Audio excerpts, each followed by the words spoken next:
En tout cas, on va faire cette clarification Là, j'ai vérifié, nécessaire. Je vais montrer aux téléspectateurs. Je le tweeterai de mon compte personnel si vous le voulez. Vous voyez ce fond vert, c'est celui de l'Agence nationale de sécurité du médicament et des produits de santé, suivi des cas d'effets indésirables des vaccins Covid-19, donné du 16 juillet 2021 au 22 juillet 2021. Et je remercie mon confrère et mon collègue Florian Tardif de m'avoir donné ce document. 13 cas 13 décès des suites d'une vaccination du Covid-19 à cause de thrombose liée au vaccin AstraZeneca en France. 13 cas de décès depuis le début de la stratégie vaccinale. Vous pouvez me répondre? Ce sont les chiffres, ils sont vérifiés. Vous pourrez les consulter, je les tweeterai. Oui, mais moi aussi.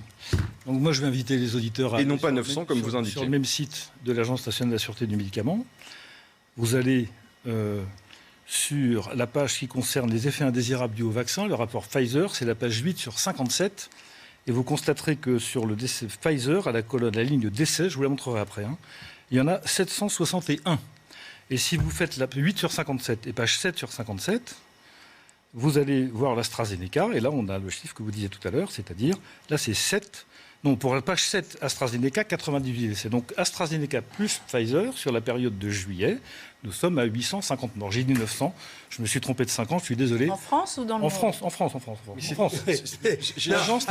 Je pense que les téléspectateurs vont devraient vérifier. Allez-y. Je rappelle quand même qu'il y a des gens dans ce pays, quand vous avez des chiffres qui sortent de la DRIS, qui est l'agence de l'INSEE qui s'occupe des chiffres, des statistiques, et ben des gens complétistes remettent en question en disant on ne croit pas dans les chiffres de l'INSEE. Vous ne croyez pas qu'on aurait interdit le vaccin Pfizer? La preuve que non.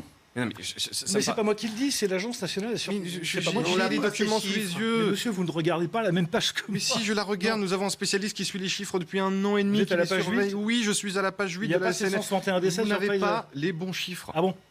Vous n'avez pas les bons chiffres. Ah d'accord. Donc je sais pas. S'il y avait 857 morts dus à un vaccin Pfizer en France, je peux vous dire, il y a 857 peut-être cas où ça pose problème, mais ce ne sont pas des cas avérés de décès suite au vaccin. Chers téléspectateurs, l'animateur est en train de me prendre pour un illettré. J'en suis désolé, je n'y peux rien. Je lis un document que vous pouvez lire, donc vous lirez Pfizer, 761 décès, AstraZeneca, 98 décès.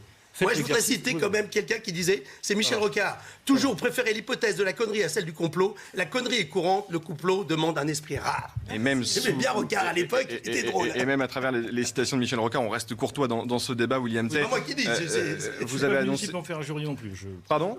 Je suis pas venu ici pour me faire un jury. Non, bien sûr, et c'est pour ça que oui, bien sûr, mais à travers la citation, on reste courtois et poli dans le débat. William Tay, mais non, c'est hyper dangereux et vous avez une responsabilité. Vous êtes une personnalité publique et d'annoncer des chiffres comme 800 000 morts du vaccin dans le monde ou 900 en France. Pardonnez-moi, on va arrêter ce débat parce que de toute façon, je ne vous convaincrai pas et vous ne me convaincrez pas. William Tay, vous avez fait un calcul rapide pendant la pub, 800 000 morts à l'issue d'une vaccination, ce serait dans le monde une catastrophe sanitaire bien pire que celle du Covid, à un rapport de 1 à 3 quasiment. 1 à 4. 1 à 4.